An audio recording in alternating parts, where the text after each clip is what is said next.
খুলনায় হরতাল চলাকালে দুই ছাত্রদল নেতাকে আটকের পর থানায় নিয়ে ভারপ্রাপ্ত কর্মকর্তার উপস্থিতিতেই তাদের উপর অমানসিক নির্যাতন চালিয়েছে পুলিশ। ছাত্রদল নেতা মাহমুদ টিটু এবং ফেরদৌস রহমান মুন্নাকে দুপুরে নগরীর পিটিআই মোড় থেকে আটক করে থানার দ্বিতীয় তলায় নিয়ে একজনকে হাতের হ্যান্ডকাপ দিয়ে ঝুলিয়ে এবং অন্যজনকে চোখ বেঁধে রাখা হয়। পরে তাদের উপর চালানো হয় অমানসিক নির্যাতন।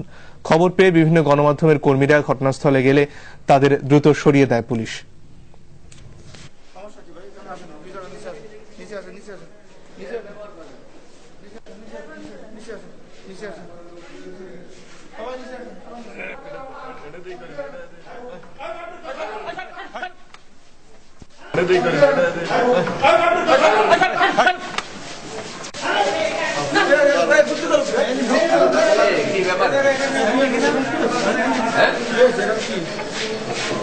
সমস্যা কি ভাই? আসেন ভিতরে, নিচে আসেন, নিচে আসেন, নিচে আসেন, নিচে আসেন, নিচে আসেন, নিচে আসেন।